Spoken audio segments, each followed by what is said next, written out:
Olá, boa tarde a todos que nos acompanham aqui no Brasil de Fato.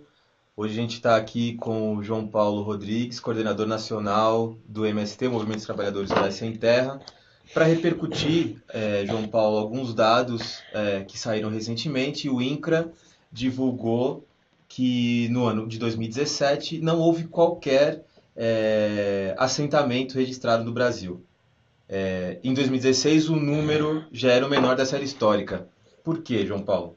Tudo bem, primeiro, boa tarde. Quero cumprimentar aí a todos que estão nos acompanhando aqui na Rede Brasil de Fato. Sempre um prazer vir falar com vocês e, infelizmente, hoje viemos para tratar de um tema não muito bom, que é o não assentamento das famílias por parte do governo golpista Temer.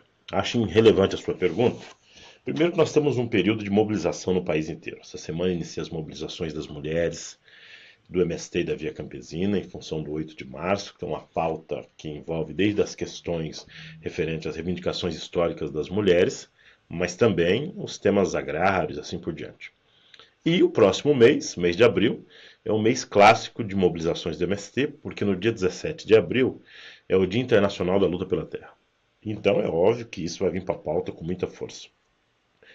E hoje, a informação que está na internet, e nós já sabia isso a partir dos acampamentos e assentamento, que nos anos, em especial 2017 e 2016, nós não tivemos nenhum assentamento de família sem terra no Brasil. Isso demonstra a falta de compromisso com este governo, que esse governo golpista tem com as famílias sem terra, e isso é a demonstração por que aumentou o conflito no campo. Justamente por essa falta de conquista e essa falta de melhoria de vida nas condições dos acampados que vivem no país inteiro. É importante para quem está nos acompanhando pela internet, nós temos aproximadamente 150 mil famílias acampadas. Deste total, a grande maioria são vinculados ao MST, em torno de 150 mil, 130 mil famílias, esparramado em acampamentos de todos os estados, a sua maioria, cerca de 50% na região nordeste do país, e áreas históricas, emblemáticas que nós temos na luta. Para vocês terem uma ideia, nós temos acampamento no sul do Pará, na região de Marabá, Eldorado, que são acampados há 6, 7 anos. Nós temos acampamento em Minas Gerais de 8 anos de idade. E isso nós não conseguimos avançar no período também do governo Dilma, que tinha muita dificuldade, mas no governo Temer foi a paralisação completa. E nós temos feito denúncias junto à sociedade, nos meios de comunicação, no Congresso Nacional, de que a única forma de resolver o conflito no Brasil é fazer a reforma agrária. E ela tem que iniciar pelas famílias que vivem hoje nesses acampamentos. O INCRA também, nessa matéria, comenta que as mudanças na lei de cadastro das famílias, uma lei que foi promulgada em 2017, ela foi um dos fatores que impediu esses novos assentamentos. Você acha que isso é verdade? Isso seria um motivo real para que de fato isso acontecesse? A gente interrompesse de ter cadastros de assentamentos? Não, de forma alguma, imagina.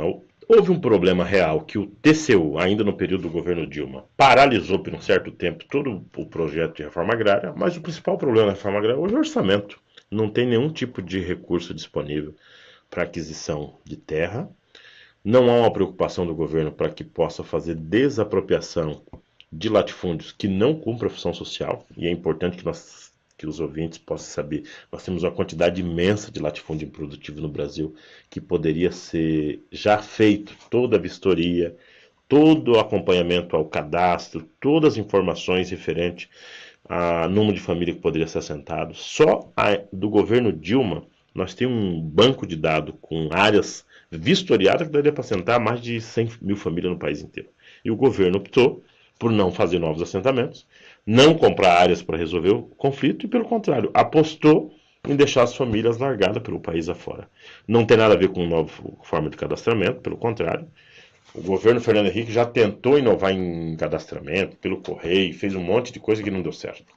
E o governo Temer também tem criado um monte de empecilho, mas na verdade o que está por trás é não realizar assentamento de novas famílias. Para quem nos acompanha, João Paulo, e para que as pessoas também possam entender melhor como é que funciona isso. Como funciona o processo da reforma agrária? O cadastramento no INCRA, a aquisição de terras, você consegue resumir um pouquinho, explicar para a gente como funciona esse processo? Olha, De modo geral, o que o MST entende como família sem terra? São todas as famílias do campo, ou mesmo que vivem na cidade, que não tem terra, que não tem nenhuma empresa no seu nome, ou que tem menos de 5 hectares. Elas são consideradas sem terra e o MST reconhece isso, também legalmente o próprio INCRA reconhece.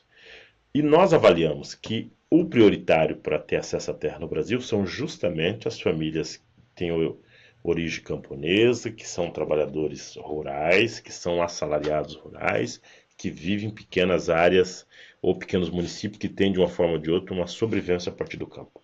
Nossa avaliação é que essas famílias são prioritárias para ter terra. Porém, no entretanto, outras famílias que querem voltar para a terra, que têm origem, têm vontade, nós também avaliamos que não tem nenhum problema. Há uma crítica da direita, dos meios de comunicação, que diz: ah, mas ele não tem vocação para a terra, ele é da cidade.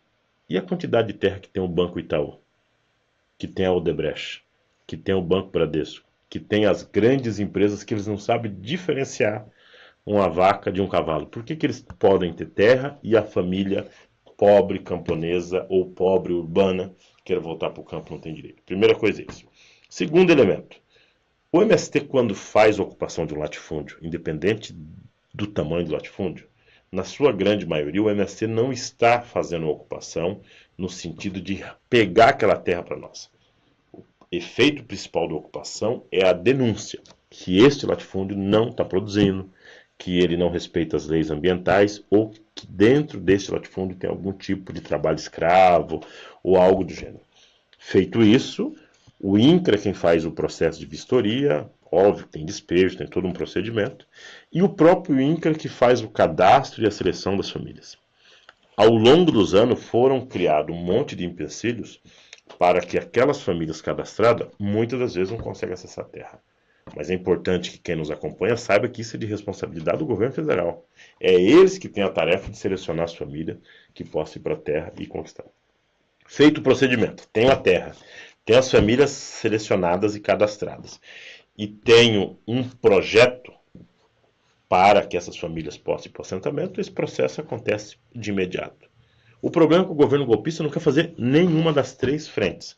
Ele não quer vistoriar o latifúndio nem desapropriar, ele não quer fazer o cadastro das famílias e não quer realizar o projeto de produção de cooperativa do conjunto das famílias que deveria ir para um latifúndio e morar no latifúndio e transformar essas áreas em produção agrícola. Falando também sobre o campo, no último período o campo foi marcado por muita violência, né? De acordo com a CPT, a Comissão Pastoral da Terra, são mais de 65 mortes só em 2017. A gente teve massacres no Maranhão, no Mato Grosso e principalmente no Pará. Como é que o MST tem acompanhado também esses episódios de violência? Olha, nós estamos vivendo um período muito complicado no campo, porque é uma onda de ataques vindo, parte pelo latifúndio produtivo, com milícias armadas, uma onda de ataque feita, inclusive, em alguns estados, como é o caso do Pará, pela própria polícia, quem é que tem feito os massacres contra os camponeses, e uma onda muito perigosa de ódio, provocado em especial pelos bolsonaros da vida, que estão esparramados por aí, que incentiva publicamente que as famílias sem terra devem ser atacadas por esses neofascistas. Os números são assustadores. Para vocês terem uma ideia, é importante que isso é um dado sendo organizado pela Comissão Pastoral da Terra, que é um órgão da igreja vinculado à Igreja Católica, que diz que no período do governo golpista foram assassinados mais de 100 agricultores sem terra camponeses do Brasil, indígenas e assim por diante. E é um número muito assustador, porque são pessoas que estavam lutando por um direito, que queria ir para a terra, e esse número demonstra o descaso do governo federal em resolver o problema do conflito e, ao mesmo tempo, mais não há indício de que ninguém desses que mataram essas pessoas foram presos, se foram presos, se foram julgados ou se tem algum processo em curso. Os casos mais emblemáticos foram o massacre que aconteceu no estado de Rondônia. Depois nós tivemos um segundo massacre no estado do Pará, muito delicado, e muitas mortes de liderança sem terra, como é o último caso, que foi do militante do MST na região central da Bahia, o Márcio Matos, que foi assassinado. Até hoje não sabemos os motivos que levou ao assassinato daquelas famílias. Porém, Nós achamos que o momento não é de criar uma paranoia de que quem está na terra lutando pela reforma agrária será assassinado. O momento é de nós fazer as denúncias, pedir que a Justiça e o Ministério Público possa dar os devidos encaminhamentos sobre esse caso e continuar a luta pela terra. Nós não podemos diminuir as ações do movimento camponês em função dos ataques que sofremos no último período. Aumentar o cuidado, não cair em provocação, mas a luta pela terra e pela reforma agrária continua em todo o país. A bancada ruralista faz uma pressão danada no governo, enfim, nesse governo golpista principalmente. A bancada ruralista tomou de assalto uma série de espaços. Você acha que essas ações violentas na terra elas estão ligadas a essa pressão da bancada ruralista? A gente sabe que tem um monte de senador e deputado que é proprietário de terra, latifundiário, né? Claro, a sua grande maioria. Então é uma mistura delicada que é. Hoje o inimigo principal nosso não passa a ser o latifúndio, aquele que andava com revólver na cinta, que andava por aí fazendo enfrentamento sem terra. Um latifúndio mais complexo, ou seja, o agronegócio deu uma cara moderna. Ou seja, o mesmo grupo que tem uma exposição de gado, de trator, de cavalo, algo do gênero, em uma grande empresa, é o mesmo grupo que tem trabalho escravo em várias regiões do país. Então, nós temos que lidar com este tipo de latifúndio que é moderno e atrasado ao mesmo tempo. Também tem parte dos latifúndios hoje que são sócios das empresas do meio de comunicação. Você pegar a Bandeirante, tem 60 fazendas, o grupo Bando de televisão. São 60 fazendas, produtivas ou não, mas eles têm um pé e um interesse próprio no agronegócio. Se você pegar a Rede Globo, ela é sócia e tem uma campanha publicitária junto com a BAG, que é essa famosa aí, o agro é pop, o agro é tech, o agro mata, eles não falam isso, né? O agro envenena, eles não comentam isso. Mas vocês têm uma ideia, nós estamos lidando com o inimigo que não é mais o mesmo que nós tínhamos nas décadas passadas. Então, mexer com o latifúndio produtivo é um problema porque ele agora tem alianças com o setor dos meios de comunicação e setor do banco. E por fim, na jornada de luta que nós fizemos no ano passado, descobrimos que o latifúndio tem uma aliança muito próxima com os políticos e com os corruptos, que parte deles estava na Lava Jato. Então tem muitas áreas de corrupção, muitas áreas que são usadas para lavar dinheiro. Nós tivemos casos do grupo dos dirigentes de futebol da CBF, que tem fazenda. Nós tivemos a situação de outros proprietários de terra que usaram fazenda, o caso emblemático é na Bahia, no próprio Rio Grande do Norte, e nós estamos mapeando, mas a vontade do MST é que a população de modo geral possa se envolver também nessa luta, que nós queremos essas terras que sejam destinadas para a reforma agrária, para que o povo possa produzir alimento de qualidade e sem agrotóxicos. Eu acho importante o que você falou, você também trouxe essa informação para o público em geral, que a maneira de o movimento atuar é de fazer a denúncia, né? Nos anos anteriores, o MST fez várias denúncias, inclusive em fazendas do senador Eunice Oliveira, também de pessoas ligadas ao Temer. Isso também ajuda na luta institucional que a gente tem travado nesse período? Depende. Eu acho que a sociedade ainda chega uma mensagem para eles de que o agronegócio é puro, de que não há mais necessidade de distribuição de terra no país, há uma preocupação com a propriedade privada, tem toda uma narrativa, como diz a palavra da moda, que foi construída, de que isso tem dificultado a nossa luta e os nossos enfrentamentos. Por isso que eu acho que neste momento, que nós vamos ter eleições este ano, nós precisamos arrancar dos candidatos a deputado federal e a governador, presidente da República, o compromisso desse com a reforma agrária. Nós temos que casar a luta institucional com o compromisso político de distribuir terra no país.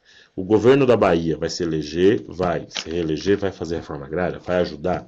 O governo do Ceará, qual é o compromisso aqui em São Paulo com a reforma agrária? É um absurdo, o governo de São Paulo é um dos mais atrasados na política de reforma agrária. Nós não conseguimos fazer novos assentamentos.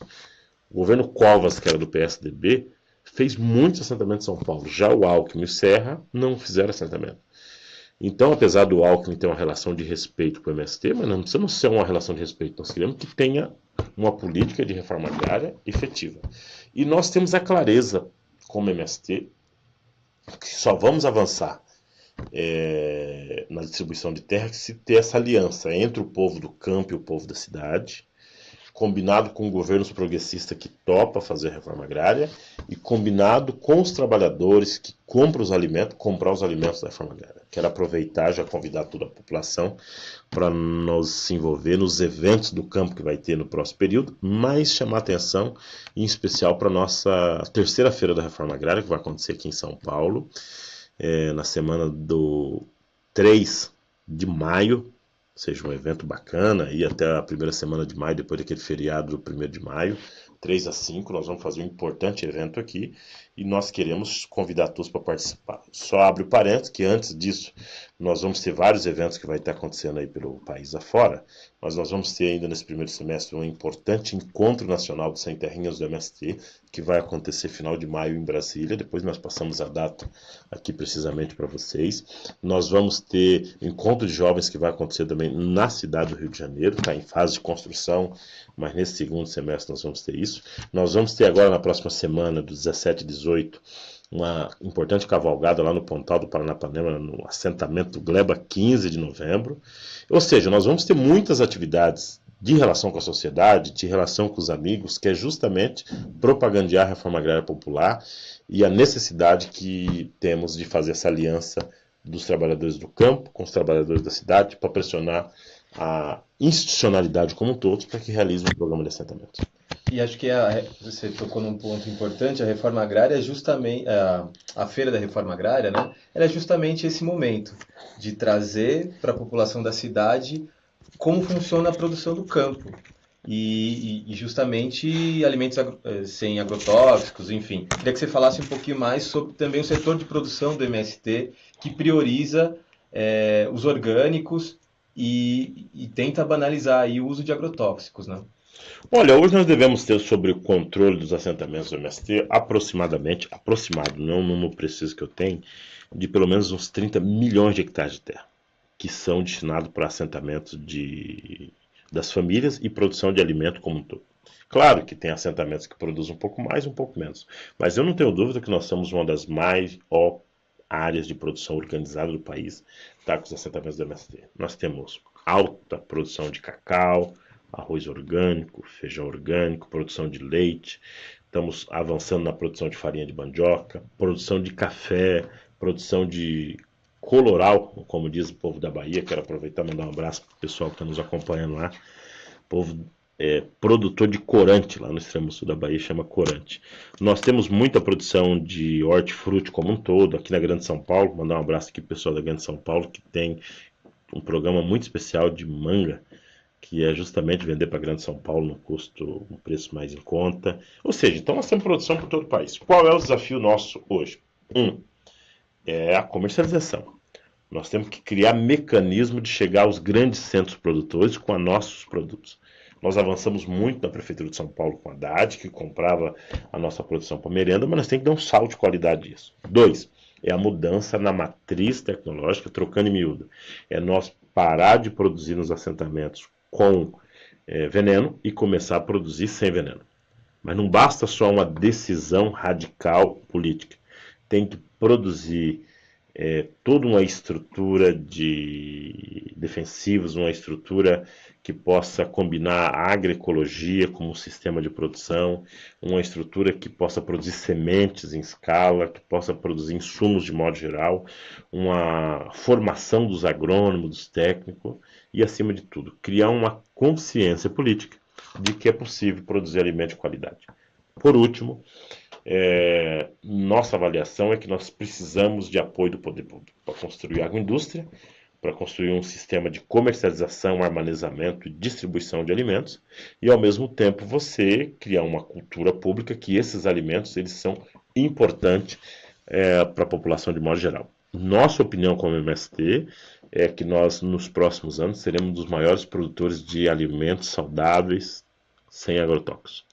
Possivelmente nem todos estarão com o carimbo de alimento orgânico, mas possivelmente vai ser todos alimentos sem agrotóxicos, que vai estar nessa linha da agroecologia, de uma produção saudável. Nós temos o Armazém do Campo, que fica aqui em São Paulo, tem uma boa amostra dos produtos, fica ali na rua Eduardo Prado, 499. Então, quem queira ir lá tem uma boa amostra desses produtos, mas cada estado tem uma forma. Minas Gerais acabou de inaugurar o Armazém do Campo, o Rio de Janeiro vai inaugurar, a Bahia vai inaugurar, o Rio Grande do Sul já está com um ótimo armazém. Estamos com as feiras, semana vai acontecer uma importante feira lá no Ceará, no nosso centro de formação que fica em Fortaleza, então a linda amostra. E as feiras, que tem sido o melhor cartão de visita para apresentar a nossa produção orgânica, que mistura preço barato e com uma boa produção. O próximo passo do MST, além de organizar as feiras, organizar a comercialização para a cidade, é nós transformar esses assentamentos numa referência de qual tipo de modelo de sociedade. Como é que é a infância dentro do assentamento do MST? Como é que é as casas? Como é que é a relação entre os camponeses? Qual é o papel da juventude? Como é que você pode ter uma política de prevenção na área da saúde, na área da educação do campo? Ou seja, nós temos uma referência nesse território que foi conquistado com muita luta e que, sem dúvida nenhuma, ele tem que ser melhor, mais produtivo e mais inclusivo do que as experiências que o agronegócio já tem feito e demonstrado que elas não são sustentáveis, muito menos têm viabilidade econômico-social. Voltando um pouquinho para o nosso assunto anterior, o João Paulo, o MST está inserido na Frente Brasil Popular, né, que é uma organização que reúne aí diversos movimentos, centrais sindicais, enfim, na luta, que começou ali na luta contra o golpe contra a presidenta Dilma Rousseff, né? Como é que o MST tem participado dessas batalhas aí contra o governo golpista? Olha, o MST tínhamos muitas críticas ao governo Dilma, por não ter avançado na reforma agrária, pelas dificuldades que tivemos. Agora, o MST não teve dúvida de que estava em curso era um golpe não contra a presidenta Dilma, mas contra o povo brasileiro, contra a classe trabalhadora. Um golpe este organizado pelo sistema financeiro, pelos bancos, com apoio da Fiesp, com apoio dos setores da classe média e inconformada com o melhorismo social que tive no governo do PT, e claro, com o apoio dos americanos e de todo o serviço de inteligência que tinha como objetivo, primeiro, mudar a rota internacional da política que o Brasil estava em curso. 2, privatizar os recursos naturais e as riquezas do Brasil, em especial o sistema elétrico, o sistema de produção de petróleo pela Petrobras e toda a reserva do pré-sal. E por último, tinha como privatizar serviços públicos, em especial a Previdência, que era um volume de recursos significativo que eles estavam de olho. E pior, deu certo o golpe, eles conseguiram chegar até aqui, fez mudanças importantes na política econômica brasileira, tirou o Brasil do protagonismo que estava sendo até agora, e tem esse governo medíocre, que é um governo com menos apoio na história do Brasil, mas é um governo que tem muita força, porque quem está por trás dele são as grandes potências dos transnacionais, dos golpistas e com o apoio do Congresso Nacional.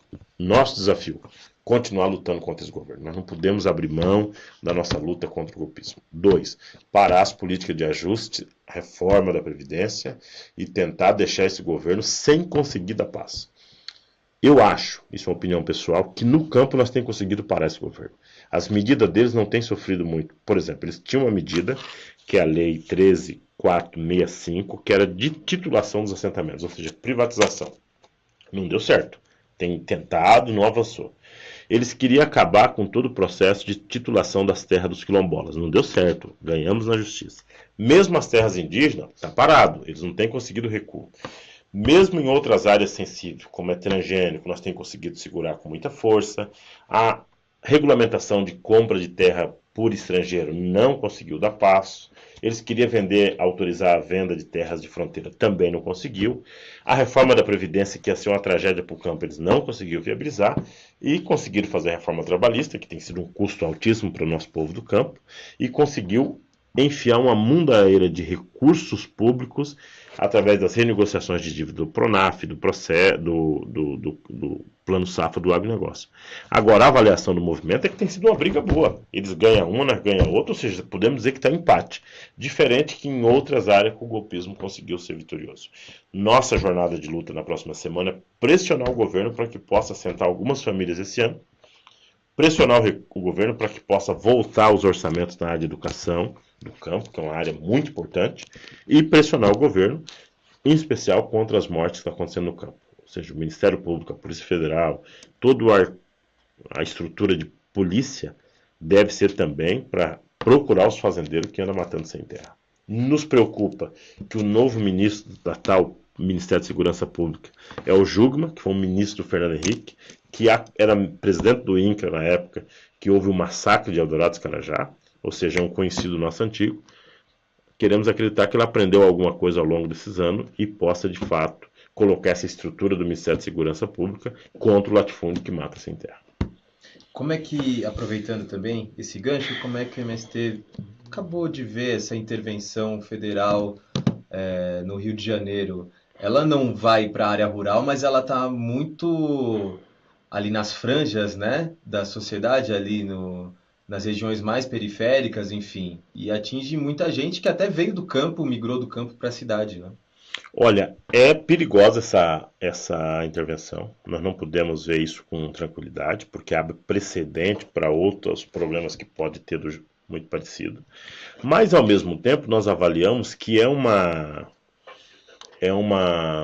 intervenção meio de fachada, porque já sabemos o resultado final dela. É nada. Ou seja, você vai ter uma estrutura do Exército que não tem nenhum tipo de experiência em lidar com segurança pública na periferia. Nós vamos ter um desgaste tamanho do mundo das Forças Armadas, nós vamos correr um risco de ter uma infiltração do tráfico dentro das Forças Armadas, então o resultado vai ser nenhum. Mas, ao mesmo tempo, o governo precisa de um discurso para as eleições. E o discurso fácil nesse momento é o mesmo que o Maluf fez durante 50 anos da vida política. Bandido bom é bandido morto, rota na rua, vamos prender todo mundo. Esse discurso fácil do Maluf, o Temer quer ter ele agora.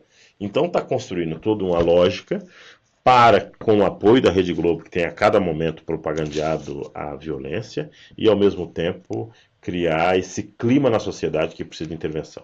Pasmem vocês que o Rio de Janeiro não é a cidade mais violenta do Brasil. Tem outras com muito maior de violência e nem por isso houve uma intervenção ou um apoio por parte das Forças de Segurança do Brasil de fazer essa intervenção. Ademais, o que está em jogo é se o Temer vai querer ser candidato ou não, se o Temer vai ter isso como bandeira de sua campanha ou de alguém da sua turma, como o próprio Rodrigo Maia, como o próprio Alckmin e assim por diante. O que nos interessa é denunciar essa manobra política de marketing deles.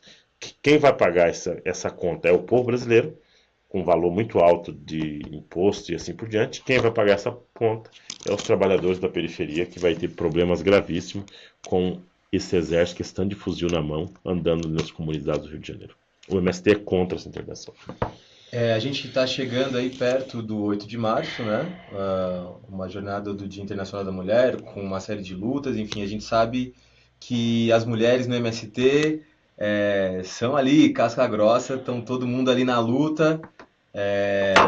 Como é que o MST também se organiza nesse 8 de março? Como é que as mulheres estão se preparando para essas jornadas do Dia Internacional da Mulher? Olha, já começou as mobilizações das mulheres pelos países afora. As mulheres do movimento vêm com muita determinação de fazer a luta contra o agronegócio, em defesa das pautas e das bandeiras feministas históricas da classe trabalhadora. E fizemos uma importante mobilização lá no sul da Bahia agora e por todo o país. Rio Grande do Sul, Paraná, São Paulo, Nordeste inteiro está mobilizado. Vai ser uma grande intervenção pública nas ocupações que serão feitas nos próximos dias. E, óbvio, no dia 8 se encontramos com as mulheres urbanas e continuamos o protesto. Acho que vai ser uma boa resposta contra o latifúndio, contra os golpistas e contra os conservadores. A gente recebeu aqui, João Paulo, algumas perguntas dos telespectadores que nos acompanham, e eu vou ler aqui uma pergunta da Tatiana Melim. Ela pergunta assim: No ano passado, os servidores do INCRA, do Instituto Nacional de Equalização e Reforma Agrária, receberam incentivos para dar títulos individuais de propriedade de terra ao maior número possível de assentados da reforma agrária. Isso é verdade? E qual é o interesse do governo com isso? Tatiana, boa tarde para você. É verdade, sim. Eles criaram, para você ter uma ideia, até um fim da picada, prêmio. Quem fizesse maior titulação ganhava um prêmio, ganhava uma premiação interna do INCRA, um monte de cacareco, de bugiganga e alguns um valor em dinheiro para que pudesse fazer. Qual é o objetivo principal? É tirar da lista do INCRA as famílias de reforma agrária, o assentamento de reforma agrária, como um programa especial e transformar em pequeno agricultor, que perderia todos os seus direitos e assim por diante. Para nossa sorte, não deu muito certo. E o governo não chegou nem a 5% de titulação dos assentamentos, ou seja, pela essa estrutura que está colocada no país afora, dificilmente eles vão conseguir fazer um programa de assentamento, de titulação dos assentamentos. Mas o principal motivo é privatização dos assentamentos. É passar para a iniciativa privada, que teoricamente seria os assentados. Há um discurso de tentar que esses lotes possam ser vendidos no futuro ou não. E nós estamos contra porque a terra é do Estado e nós não queremos uma lógica de propriedade privada, muito menos de mercado dentro dos assentamentos do MST. A gente vai encaminhando para o final, João Paulo. Um espaço aí para você fazer as suas considerações finais Olha, em poucos minutos. primeiro eu acho que nós temos que continuar vigilantes essa semana do 8 de março. Nós temos hoje o acompanhamento do julgamento no STJ do caso do Lula. Possivelmente deve ter desdobramento essa semana. O MST irá defender o Lula. Somos contra a sua prisão e nós queremos que o Lula seja o candidato a presidente da República. E por isso queremos que ele tenha esse direito de ser candidato. Nós vamos continuar na mobilização do 8 de março e vamos nos preparar para que a semana do 10 a 17 de abril seja uma linda semana de luta dos movimentos populares. Quero aproveitar e mandar um abraço para todos nós que estamos acompanhando as mobilizações das mulheres no país afora, estando junto, participando. Quero convocar a nossa militância para que possamos estar junto e, ao mesmo tempo, é um momento da esquerda estar unificada contra o latifúndio, contra os golpistas e contra os governos conservadores de modo geral. E este mês é um mês de muita luta. O mês de março é um mês muito importante para a classe trabalhadora e, sem dúvida nenhuma, abril não será diferente. E lembrando que nós temos umas eleições que começam já no segundo semestre. Então, as nossas lutas é um período muito curto para nós fazer muito rápido e tentar obter alguma conquista para o conjunto da classe. Um abraço a todos e que nós possamos nos encontrar aqui nesse ótimo canal de comunicação que é o Jornal Brasil de Fato. Obrigado, João Paulo. Nós que agradecemos.